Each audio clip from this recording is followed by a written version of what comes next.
ഇനി നമ്മുടെ പള്ളികളിലൊക്കെ പഠിപ്പിച്ചുകൊണ്ടിരിക്കുന്ന, പള്ളി ദർസുകളിലൊക്കെ പഠിച്ചുകൊണ്ടിരിക്കുന്ന കിതാബാണ്. കിതാബിന്റെ പേര് ഇമാം ജലാലുദ്ദീൻ, അദ്ദേഹത്തിന്റെ കിതാബിന്റെ പേര് കൻസുർ റഗായിബീൻ ബിശറഹി മിൻഹാജി ത്വാലിബീൻ. മഹല്ലി കിതാബ് എന്നാണ് ഏറ്റവും ചുരുങ്ങി പറയും. മഹല്ലി കിതാബ് ഭയങ്കര എളുപ്പമാണ്. ഇത് മലയാളത്തിലാണ്. മലയാളത്തിൽ പള്ളി ദർസിൽ പഠിപ്പിക്കുന്ന മഹല്ലി പരിഭാഷയുടെ പുസ്തകത്തിൽ നിന്ന് ഞാൻ വായിക്കാം. അതിന്റെ 304-ാമത്തെ പേജ്, 2-ാമത്തെ വാള്യം. നിങ്ങൾ ഖുത്ബ എങ്ങനെയായിരിക്കണം? മഹല്ലി കിതാബ് എന്നാണ്, പള്ളി ദർസിൽ പഠിപ്പിക്കുന്ന കിതാബ് എന്നാണ്.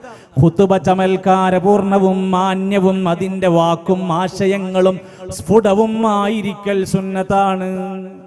സ്ഫുടം തെളിഞ്ഞു മനസ്സിലാകുന്നതാണ്. എന്നാൽ മാത്രമേ അത് ഹൃദയത്തിൽ ചെന്ന് തറക്കുകയുള്ളൂ. സംശയം എന്താ? ലളിതവും മടുപ്പിക്കുന്ന കടുകട്ടിയുള്ള പദങ്ങളല്ലാത്തതുമായിരിക്കണം. മലയാളത്തിലാണെങ്കിൽ പോലും മുമ്പിലിരിക്കുന്ന ഏതൊരു സാധാരണക്കാരനും തിരിയുന്ന ഭാഷയിലായിരിക്കണം. കടുകട്ടിയില്ലാത്തതായിരിക്കണം. കാരണം ഭൂരിഭാഗം ശ്രോതാക്കൾക്കും എന്നാൽ മാത്രമേ അത് ഉപകരിക്കുകയുള്ളൂ. നിങ്ങൾ പറയും, ഈ ദർസിലുള്ള ഈ കിതാബിലുള്ളത് പാലിക്കുന്നത് നമ്മളെ സത്യത്തിൽ.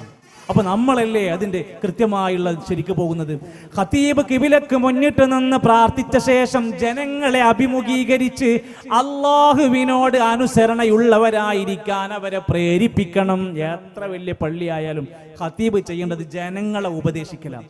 ഇത് താഴെ നിലയിൽ കുറെ ആൾക്കാർ ഇങ്ങനെ ഇരിക്കുന്നുണ്ട്, കുറെ ആൾക്കാർ ഉറങ്ങുന്നുണ്ട്, മേലെ ബ്ലൂടൂത്തിൽ ഷെയർ ചെയ്യുന്നുണ്ട്. ഇതുവരെ തീരാനുള്ള എല്ലാ മെസ്സേജും ബാക്കത്തെ ആൾക്കാരൊക്കെ നോക്കുന്നുണ്ട്. അവസാനം അല്ലാഹു മഗ്ഫിർ ലിൽ മുഅ്മിനീന പറയുമ്പോൾ എല്ലാവരും പാടെ നീച്ചിരിക്കും. വേറെ ഒന്നും അറിയില്ല. അവരെ കുറ്റം സാധാരണക്കാരൊന്നും പറയാൻ കഴിയില്ല. എന്നാൽ ഇവരൊക്കെ ഈ കിതാബിലൊക്കെ പറയാണ് അങ്ങനെ ജനങ്ങൾക്ക് ഉപകരിക്കുന്ന ഉപദേശങ്ങൾ, നിർദ്ദേശങ്ങൾ സന്ദർഭത്തിനനുസരിച്ച് പറയണം. എന്റെ വാക്കല്ല, മഹല്ലി പരിഭാഷ. 360-ാമത്തെ പേജ്. ചെറിയ പെരുന്നാളിന്റെ ഖുത്ബയിൽ കണ്ടോ, ചെറിയ പെരുന്നാളിന്റെ ഖുത്ബയിൽ സദസ്യർക്ക് ഫിത്ർ സകാത്തിനെ പറ്റി ഉപദേശിക്കൽ സുന്നത്താണ്. അതിന്റെ മുമ്പൊക്കെ കിട്ടുന്ന ചാൻസ് ബലി പെരുന്നാൾ ഖുത്ബയിൽ ബലി അറുക്കുന്നതിനെ പറ്റിയും ഉപദേശിക്കണം. അതായത് അവയുടെ നിയമവശങ്ങൾ പറഞ്ഞു കൊടുക്കണം. ഉളിയത്തിന്റെ വലിയനാക്ക് ഖുത്ബയിൽ പറഞ്ഞു കൊടുക്കണം. കാരണം ശേഷം ഉളിയത്ത് വരാൻ പോവുക. അപ്പൊ സന്ദർഭവും സാഹചര്യവും നോക്കിയാണ് ഖുത്ബ കൊടുക്കേണ്ടത്. ഇങ്ങനെയാണ് മഹല്ലി പരിഭാഷയിൽ പോലും പറയുന്നത്.